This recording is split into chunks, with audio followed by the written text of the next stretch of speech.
என்னோட பேர் வந்து நாராயணசாமி. நான் திண்டுக்கல் மாவட்டம். இந்த மாதிரி எனக்கு 2015 எலக்ட்ரிக் ஷாக் அடிச்சு என்னோட 2 கையுமே போச்சு. கேப் திறக்க முடியுமா?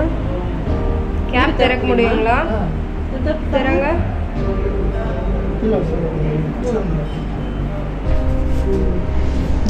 நான் ஒரு 2.5 வருஷம் சும்மா இருக்கும்போது என்னோடய லைஃப் என்னோட இப்படியே போச்சு. ரொம்ப ஃபீல் பண்ணிக்கிட்டு இருந்தேன். நமக்கு மறுபடியும் லைஃப் கிடைக்குமா கிடைக்காதா அப்படின்ட்டு ரொம்ப ஃபீல் பண்ணிக்கிட்டு இருந்தேன்.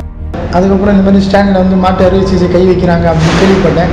அதுக்கப்புறம் ரமாதேவி மேம் வந்து பார்த்தேன். அவங்கள்ட்ட வந்து கன்சல்ட் பண்ணேன். அவங்க சரி நாங்கள் டோனர் கிடச்சா கண்டிப்பாக உனக்கு கை வச்சு வரோம் அப்படி சொன்னாங்க.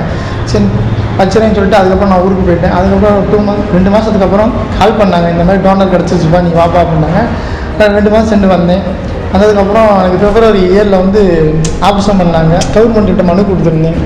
அதனால் அவங்க எனக்கு ஹெல்ப் பண்ணாங்க. அவங்க ஹெல்ப் பண்ணதுக்கு நன்றி. சிஎம் சாருக்கும் நன்றி, மினிஸ்டர் சாருக்கும் நன்றி, எனக்கு கை கொடுத்த குடும்பத்துக்கு ரொம்ப நன்றி. எனக்கு வந்து கையை வச்சு விட்ட டாக்டர்ஸுமே ரமாதேவி மேமுக்கும் ரொம்ப நன்றி.